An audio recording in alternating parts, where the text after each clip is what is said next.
నరేంద్ర మోడీ గారిని మనస్ఫూర్తిగా అభినందిస్తున్నా, ధన్యవాదాలు తెలియజేస్తున్నా. అన్ని విధాలా సహకరించారు. సహకరించడమే కాదు, ముందుండి దీనికి చట్టబద్ధత ఇవ్వాలి అని నిర్ణయించుకొని ఈ రోజు చట్టబద్ధత ఇచ్చే పరిస్థితికి వచ్చారు. ఆ తర్వాత అమిత్ షా గారిని అభినందిస్తున్నాం. ఎందుకంటే డిపార్ట్మెంట్ ఆయనే దీన్ని ఇనిషియేట్ చేసి ఇమ్మీడియట్ గా ప్రాసెస్ చేసి పంపించారు. పార్లమెంట్ లో ఉండే అన్ని రాజకీయ పార్టీల ఎంపీల్ని అభినందిస్తున్నాం. లోకసభ స్పీకర్ ని అభినందిస్తున్నాం.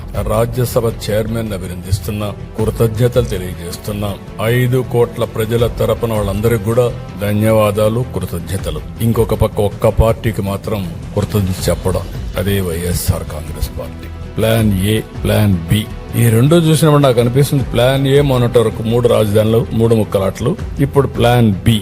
ఈ ప్లాన్ బి లో ఏం చెప్పాలనో మీరే చెప్పాలి. ఆ పేరు పలకాలంటే కూడా నాకు ఇష్టం లేదు. అదే చెప్తాను మావిగానే, అది చెప్పడం నాకు ఇష్టం లేదంటున్నా. మరిచిపోవడం మంచిది. ఇవన్నీ కూడా ఏమనాలి, ఏంటి మనస్తత్వం ఏంటి? నాకు అంతుపట్టలేదు, మీకు అంతుపట్టిందా? ఈ మనస్తత్వం మీకు అంతుపట్టలేదు, ప్రజలకైనా అంతుపట్టిందా? ఏంటి ఈ ప్రవర్తన?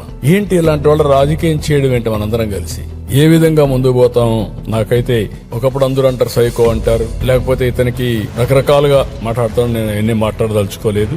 ఈ రోజు దేశమంతా పార్లమెంట్ లో మనకు సపోర్ట్ చేసి ఈ రాజధాని రావాలి, అమరావతి అభివృద్ధి కావాలి, ఆంధ్ర రాష్ట్రం బాగుపడాలి, దేశ అభివృద్ధికి కూడా దోహదం చేయాలి అని వాళ్ళందరూ మాట్లాడి యునానిమస్ గా అమరావతికి సంఘీభావాన్ని తెలియజేశారు. అమరావతి నిలబెట్టారు. వాళ్ళని తప్పుపడుతున్నారు. చట్టబద్ధత ఇవ్వాలనే ఉద్దేశం తీసుకొచ్చాం. వాడికి అయిపోయింది. ఇంకా ఎవరి వల్ల అవుతుందంటే, ఒక రీజనల్ పార్టీ 3 సీట్లు ఉండేవాళ్ళు, ఆంధ్రప్రదేశ్ సీట్లు 25.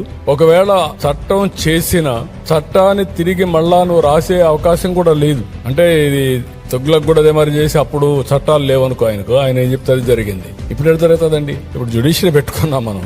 రాజ్యాంగ ప్రకారం చెక్స్ అండ్ బ్యాలెన్సెస్ అదే. నాకు అధికారం వచ్చింది కాబట్టి చంపేస్తాను, నాకు అధికారం ఇచ్చారు కాబట్టి నా ఇష్ట ప్రకారం చేస్తారంటే ఏం చేస్తారు? లోపల పెడతారు, లేదంటే మెంటల్ హాస్పిటల్ పంపిస్తారు. ఈ విషయాలు మనం గుర్తుపెట్టుకోవాలి.